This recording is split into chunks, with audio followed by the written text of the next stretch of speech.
Jadi satu demi satu simpul lepas. Nah, yang paling mengerikan, sekarang di depan mata kepala kita sendiri kita sedang menyaksikan simpul sholat diacak-acak. Ya.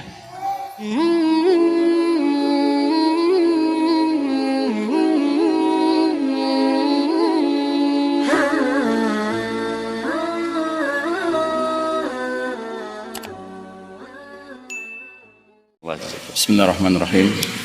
Assalamualaikum warahmatullahi wabarakatuh. Waalaikumsalam warahmatullahi wabarakatuh. Alhamdulillahirabbil alamin. Wassalatu wassalamu ala asyrafil anbiya'i wal mursalin sayyidina Muhammadin wa ala alihi wa ashabihi wa mawalah. Faqala Allah ta'ala fi kitabihil karim ba'da a'udzu billahi minasyaitonir rajim. Ya ayyuhalladzina amanu taqullaha haqqa tuqatih wa la tamutunna illa wa antum muslimun. Para pemuda, para syabab, ya. Alhamdulillah pada sore hari ini Allah Ta'ala memberikan saya kemuliaan juga. Allah izinkan saya berkunjung kepada Al-Akh Al-Fadhil Al-Habib Aba Uzma. Masya Allah, ini satu peristiwa yang tidak pernah saya bayangkan akan terjadi. Ya, sudah lama juga dengar tentang Payakumbuh ini. Ada satu tempat yang berapi-api dari situ. Mengeluarkan apinya kemana-mana. Mudah-mudahan adik-adik sekalian, ya, para syabab, para pemuda ini bisa mengambil manfaat sebesar-besarnya dari ilmu dan amal, pengalaman di sini. Ya. Dalam kesempatan baik ini, saya akan menyampaikan dua hadis saja. Yang pertama, Nabi kita Muhammad sallallahu alaihi wasallam memperingatkan para sahabat, yang kemudian para sahabat memperingatkan para tabi'in memperingatkan para tabi'in, terus sampai kepada umat yang sebenarnya perlu diperingatkan secara khusus karena hadis ini terkait dengan mereka. Dan ternyata umat itu adalah kita. Nabi bersabda, badiru bil a'mali fitanan ka qita'il lailil muslim. Bersegeralah kalian beramal sebelum datangnya fitanan. Fitanan itu bentuk jamak dari fitnah. Kalau fitnah itu satu ujian, kalau fitanan itu banyak ujian, ya. Lalu Nabi meneruskan, ka qita'il lailil muslim, ya. Ketika fitnah itu sudah banyak mempengaruhi dunia ini, melanda dunia ini, maka dunia ini menjadi seperti sepotong malam yang gelap gulita. Dan kegelapan yang dimaksud bukan kegelapan fisik, tetapi kegelapan nilai-nilai. Nilai-nilai apa? Nilai-nilai gelap, nilai-nilai kekufuran, kefasikan, kemunafikan, kesyirikan, kezaliman, kemaksiatan, kemungkaran, ya. Pendek kata, semua nilai-nilai gelap akan hadir ketika itu. Dan yang lebih mengerikan lagi, kata Nabi kita, jika era itu datang, apa fenomena yang paling utama yang muncul di tengah-tengah umat ini? Fenomena utama adalah yusbihur rajulu mu'minan wa yumsi kafiran, atau yumsi mu'minan wa yusbihu kafiran. Seseorang di pagi hari masih beriman, sore harinya kafir. Atau di sore hari masih beriman, pagi harinya kafir. Jelas Nabi mengatakan pagi beriman, sore kafir. Sore beriman, pagi kafir. Nabi tidak mengatakan pagi beramal soleh, sore beramal jahat. Tidak. Perbandingannya bukan amal soleh dengan amal jahat, tapi antara tadinya beriman dengan kemudian menjadi kafir. Artinya apa? Artinya pada masa itu umat Islam sangat mudah terjerembab ke dalam jenis dosa yang kelasnya bukan dosa kecil. Bahkan bukan dosa besar, tetapi dosa yang para ulama menyebutnya dengan istilah nawaqidul iman, pembatal keimanan. Ini yang harus kita waspadai. Karena jujur kalau kita lihat situasi dunia sekarang, inilah zamannya, inilah hadis ini menyangkut ke zaman kita sekarang ini. Sebuah zaman di mana Allah uji kita dengan ujian yang sangat berat. Karena apa? Karena kepemimpinan dunia bukan di tangan kita, tapi di tangan kaum kuffar. Wabil khusus al-Yahud wan Nasara. Mereka yang sedang memimpin dunia hari ini. Tidak bisa kita pungkiri itu. Ya. Dan ini masalah sunnatut tadawul, sunnah pergiliran yang memang Allah sudah takdirkan. Jadi bahwa kita sedang kalah sekarang itu realita. Ya. Makanya kalau Abah sering mengingatkan kepada umat hari ini, dua hal yang harus kita jaga, memang itu benar. As-sabru wal yaqin. Kesabaran dan keyakinan itu harus kita miliki. Ya, karena tidak mungkin kita bisa menempuh dunia yang gelap gulita ini kecuali dengan as-sabr wal yaqin ini. Dan ujung dari hadis ini apa kata Nabi? Yabi'u dinahu bi'aradin minad dunya. Orang-orang ini terlibat dalam dosa pembatal keimanan karena mereka telah rela menjual agamanya demi mendapatkan kenikmatan dunia. Artinya apa? Artinya rusak kemampuan membedakan mana mahal, mana murah, itu terbalik-balik.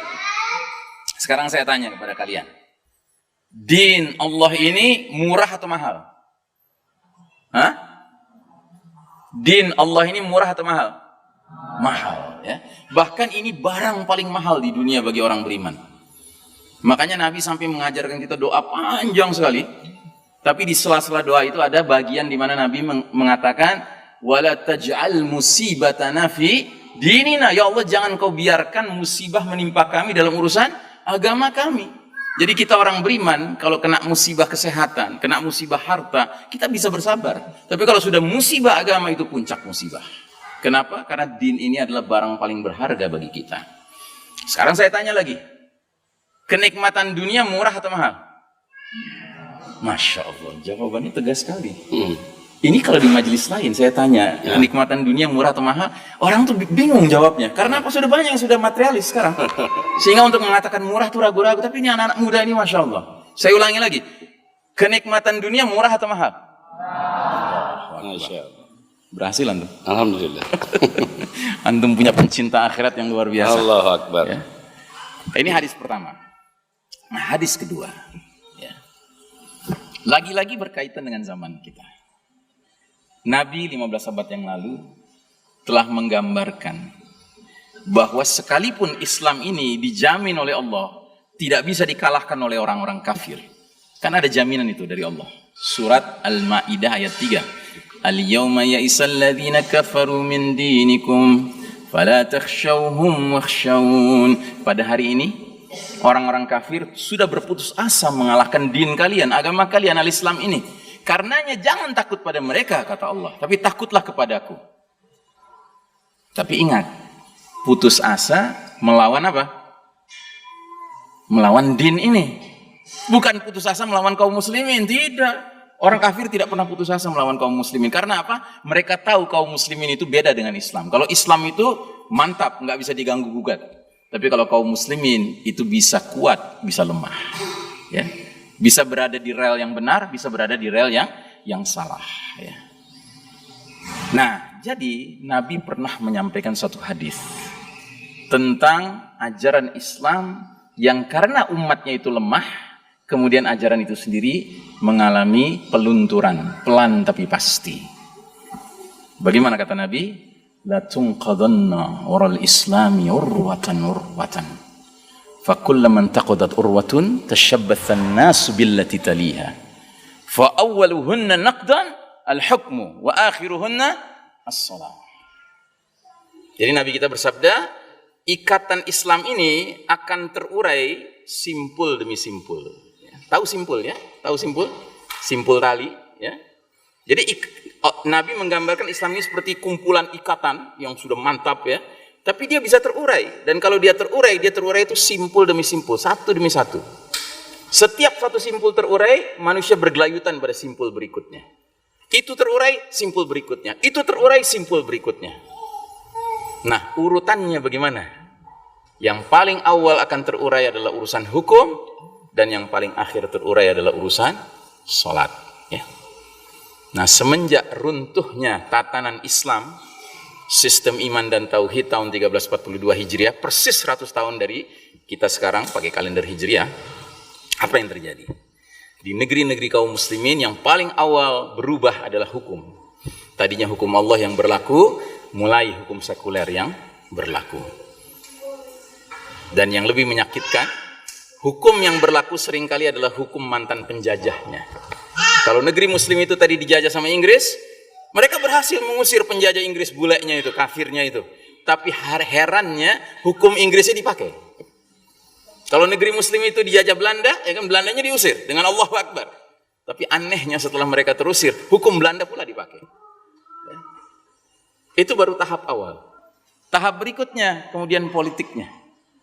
Makin lama makin asing kita dengan politik yang dimainkan oleh orang-orang yang secara status mengaku muslim.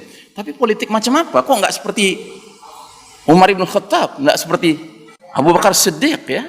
Karena apa? Karena simpul politik Islam terurai. Ekonomi Islam terurai. Bahkan di negeri muslim diperkenalkan ekonomi ribawi. Ya, musuhnya Allah dan Rasulnya. Berperang dengan Allah dan Rasulnya. Terus pelan, simpul demi simpul lepas, ya. Kemudian simpul budaya. Kita dulu kalau menikmati hiburan, ya, dalam zaman Islam berjaya, setiap hiburan itu membawa kita kepada zikrullah, ya. Seperti antum kalau menikmati hiburan berkuda, itu kan ingat Nabi, ingat para sahabat, ya kan, itu zikrullah, mengingat Allah, mengingat jihad fisabilillah. Tapi hiburan-hiburan modern sekarang ini semuanya mengarah kepada pikiran-pikiran kotor. Terus simpul budaya lepas, simpul pendidikan lepas. Ya, pendidikan sekarang sudah bukan pendidikan Islam, pendidikan sekuler. Maka banyak orang tua tidak mau lagi anaknya bercita-cita menjadi ulama. Maunya kalau nggak jadi tukang insinyur, jadi tukang dokter. Bangga kali mereka. Terus satu demi satu, simpul medis terlepas. Ya, ingat dulu ketika Tibun Nabawi yang tegak, para tabib itu mendidik diri mereka sendiri dan pasiennya, bahwasanya wa idza maridtu fahuwa yashfin. Kalau aku sakit, Allah yang menyembuhkan. Sehingga kalau pasiennya sembuh, tidak ada tabib yang begini, aku yang menyembuhkan. Tidak ada. Dia kembalikan kepada Allah. Dan tidak ada pasien dulu yang menganggap tabib itu segala-galanya. Tidak. Dia tahu tabib cuma berupaya saja. Tapi dalam medis modern sekarang ini, dokter seolah-olah menjadi penentu segala-galanya. Sampai berani mengatakan, maaf, setelah lihat diagnosa paru-paru Anda, jantung Anda, umur Anda tinggal 3 bulan. Bayangkan. Hidup dan mati seperti di tangan dia. Jadi satu demi satu simpul lepas. Nah, yang paling mengerikan, sekarang di depan mata kepala kita sendiri, kita sedang menyaksikan simpul sholat diacak-acak. Ya. Bayangkan. Ya. Kok bisa umat Islam sekarang seperti lupa dengan ilmu yang selama ini sudah ditanamkan, bahwasanya ibadah mahdoh semuanya haram, kecuali yang dicontohkan oleh Nabi SAW. Ya kan? Itu kan hakikatnya begitu. Makanya Nabi mengeluarkan hadis yang terkenal sekali, "Shallu kama ra'aitumuni usolli." Salatlah kalian sebagaimana kalian lihat aku salat. Dan itu bermakna apa? Salat berjamaahlah kalian sebagaimana kalian lihat aku dan para sahabatku salat berjamaah. Ya. Dan belum pernah ada dalam sejarah Islam taun sedahsyat apapun menyebabkan masjid-masjid kemudian berubah salat berjamaah. Belum pernah ada kejadian. Ya. Tapi sekarang umat Islam sendiri, ulamanya sendiri yang teriak-teriak hendaknya jaga jarak. Padahal hadisnya sangat jelas. Gimana Ustaz? Ya. Tutuplah celah-celah di antara kalian. Ya. Celah-celah itu menjadi tempat bercokolnya siapa? Syaitan. Furujatin lisyaitan. Ya, menjadi tempat syaitan. Jadi sekarang masjid-masjid itu menyediakan tempat dikasih tanda syaitan di mana posisinya. Iya toh? Dan Nabi pernah sholat, sahabat berjarak sedikit saja. Setelah itu Nabi bilang, aku tadi lihat ada anak domba, setan anak domba di celah kalian. Sekarang celahnya besar, bukan anak domba lagi. Sekeluarga domba hadir di situ. Suami, istri, anak, mertua, mantu, cucu, semuanya hadir. Ya. Ini musibah besar. Ya. Dan Nabi mengingatkan kita dalam hadis yang lain, Innal Yahuda qad sami'u dinahum. Sesungguhnya Yahudi itu sudah putus asa, sudah bosan dengan agama mereka. Dan mereka itu kaum yang sangat hasad kepada kita umat Islam, terutama dalam 3 perkara. Perkara apa? Raddis salam, menjawab ucapan waalaikumsalam kepada sesama saudara muslim ketika mengucapkan salam. Yang kedua, fi iqamatis sufuf, dalam menegakkan shaf. Kedisiplinan umat Islam menegakkan shaf, lurus dan rapat, itu membuat hasad kaum Yahudi. Karenanya hari ini Yahudi tertawa terbahak-bahak melihat Masjidil Haram, melihat Masjidil Nabawi. Mereka sudah sukses. Ya. Dan ini dijadikan dalil sama banyak umat Islam di seluruh dunia sekarang.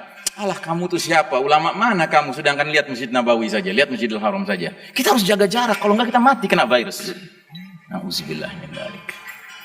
Dan yang ketiga, Yahudi itu hasad pada kita dalam urusan apa? Ucapan kaum muslimin di belakang imam sholat wajib mereka ketika sholat jahar, yaitu kalimat amin. Makin keras suara aminnya, makin hasad Yahudi. Yang berarti makin sedikit jumlah jamaahnya, suara aminnya makin kecil. Dan ini yang terjadi di banyak masjid sekarang. Masjid mestinya muat 1.000 orang, cuma muat 300 orang. Karena aturannya begitu. Otomatis suara aminnya mengecil. Nah, saudaraku rahimakumullah, tidak ada pilihan lain buat kita. Bahwa kita tetap harus berpegang kepada sunnah Nabi Muhammad SAW. Sebab dengan kita berpegang kepada itu, apapun yang kita hadapi, insya Allah mendatangkan keberkahan dari Allah Ta'ala, mendatangkan perlindungan dari Allah Ta'ala. Dan kalaupun kita setelah menjalankan sunnah Nabi kita sakit, ya sakit itu takdir dari Allah Ta'ala. Hak Allah untuk menguji siapapun dengan penyakit. Tapi yang penting kita tidak boleh mengalahkan ya kedisiplinan kita menegakkan sunnah Nabi dengan alasan apapun, apalagi kalau alasan itu hanya bersifat duniawi. Ya, demikian barangkali yang bisa saya share pada sore hari ini. Ya, saya doakan mudah-mudahan jamaah sekalian, terutama para pemuda, pemudi, para talibah di sini menjadi calon-calon ulama Islam, calon-calon mujahidin, mujahidat fi sabilillah. Ya, dan mudah-mudahan Saleh, mana Saleh? Hadir Saleh? Mana Saleh? Masya Allah, Saleh, insyaallah ya. Jihad fi sabilillah. Bayatul Mahdi. Bayatul Mahdi, ya. Allahumma ja'alna min jayshil mahdi alladhina akhadhu ihdal husnayain ish kariman au mutsyahidan. Amin. Demikian barangkali yang bisa saya share ya. Abah, Masya Allah, barakallahu fikum, hayakumullah. Ustaz Salim, hayakumullah.